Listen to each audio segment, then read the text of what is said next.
Christ has never asked me to hide who I am. Coke is so good. Transparency is really important to me. Yeah, it's just something that's really important, and I really look for when it comes to building connection and building bonds with people. I think it's really important when it comes to like foundational things and stuff like that. Sorry for the noise in the background. Why did you start your YouTube channel? Why did I start my YouTube channel? Okay, firstly, because I really like I said, everything I'm probably gonna point back to like who I was, because it's kind of played a really big role into where I am right now. Excuse me. So I was so like I would search like basically like how to fix myself when I was younger, and like it would have been nice to find a channel that kind of like allow like that like find a channel of someone who's like multifaceted, and like there's so many dimensions to themselves, and they're not like afraid of sharing that, because I feel like I was like I could have easily fronted and faked like the fact that I was like messed up, but it's like YouTube has given me that platform now to be able to share the different dimensions or the different depths of me, and like that's why I started my channel. It was really a safe space, a safe place for me. Safe not in the sense that like, because it's like for a girl who had like 12 subscribers, like nobody cares what you post, to be honest with you, and like most of the time you wouldn't like get hate or anything like that. So it was like YouTube, I first started it because it was safe to do so, and it was just like I liked the idea of having these sorts of conversations and stuff and sharing my life and all that stuff. Yeah, but the second time around, why did I restart or revamp or rebrand or whatever my channel? Is because like I came back with purpose.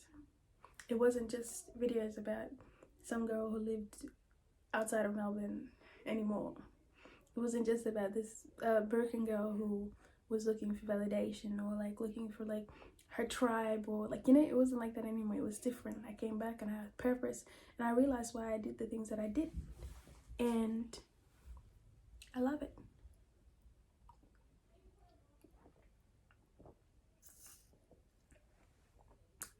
Coke is so good. So yeah, that's that. Next question. What's your favorite thing about your journey with Christ? My favorite thing about my personal journey with Christ is that Christ has never asked me to hide who I am. Christ has never asked me to like lower myself, or like to yeah, just he's never asked me to like basically like make myself lower than I am, or like I don't know, like dim my light basically, or dim who I am, or like try to hide the characteristics that I have or the personality traits that I have that make me me. In fact, he highlights them, and he's brought people around my life that have challenged and have encouraged and uplifted and edified me, and helped me to like really hone in on some of the things that I am good at. Because when you grow up and you don't have like, and you're Sudanese as well, like, you know, you don't have the academic like background to fall back on, or you don't have the like the artistic traits to fall back on. It's like I wasn't a singer, I wasn't good at school. Oh, sorry about that, guys. Yeah, yeah, like I didn't have the academical background to be able to fall back on. I didn't have a talent. I didn't like, I believe then anyways.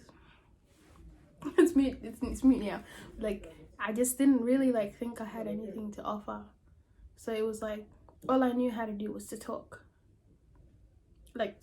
And I knew that I wanted to help people and stuff like that, but I just couldn't, like I couldn't, because I was like, okay, in order for me to even get to a place where like I feel like my voice can be heard, it's like I had to have like good grades, or I had to like, you know, and it's even like when people are like, oh, you know, why didn't you join like the debate team? It's like I was never good at debating, like, because it was like, how are you gonna get me to come and try to argue a point when I don't believe in it? Like, you know, I wasn't really fit for that.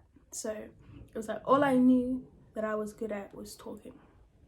That's it. So it was like throughout high school, like I talked. That's all I did. I talked. I try to use my voice where I can, and I always found that like people listened and stuff. and they were always so surprised that like I was like, yeah, I just talked a lot and stuff. So yeah, that's why my favorite thing about Christ, that I don't ever have to hide anything about myself, because in fact he wants to highlight them and to use them for his glory, and who am I to say no? Oh, this is an easy one. What's my favorite color? My favorite color, I think it's here, blue. I like blue. I have a lot of things that are blue. I love all shades of blue. I like all kinds. I really, really like blue. And I think it's also got to do with the fact that like it's really sentimental to me. Like when I like blue, like I feel like because of the different variations of that color, like it's fit for every occasion. Like if it's a wedding, it got you. If it's like a brunch with your girls, it got you. If it's whatever you need, blue is the color for you. At what age were you when you gave your life to Christ? I gave my life to Christ when I was about 11, or no, I wasn't 11. Oh man, I think I was 9. Yeah, I was 9 when I gave my life to Christ. I would like, obviously the journey till now like was a journey of like I would submit my life to Christ, then I wouldn't, then I would, then I wouldn't, then I would, then I wouldn't, like, you know, it's quite the journey. How old are you? I'm 21. How would you define self-love? This was my favorite question. I love it. Thank you. You know who you are. Who sent that question in? How do I define self-love? Okay, I would say that like I would have 2 definitions, and I would say that self-love is to love God, in the sense that like sometimes we don't actually have love, or the type of love, that unconditional love, to be able to love ourselves. So it's like when I love God, then I learn to love myself. In the sense that, not to say that I'm God, but it's like in the sense that like even when I don't have the love in order to love myself, God got me. So I'm not the source for the love that I have for myself, but God is. So it's like when I say I love myself, I'm referring to the person God created. I'm referring to the fact that I'm fearfully and wonderfully made and stuff like that. Because the issue that or the concern I kind of had with the whole self-love movement and stuff like that, it was always referring to the source as being yourself, like you loving you validating you being there for you and stuff like that. And it's like sometimes as humans we struggle to do that, or we're not able to do that, and I guess I take my bets with loving God, loving people, and all of that in turn equates to self-love.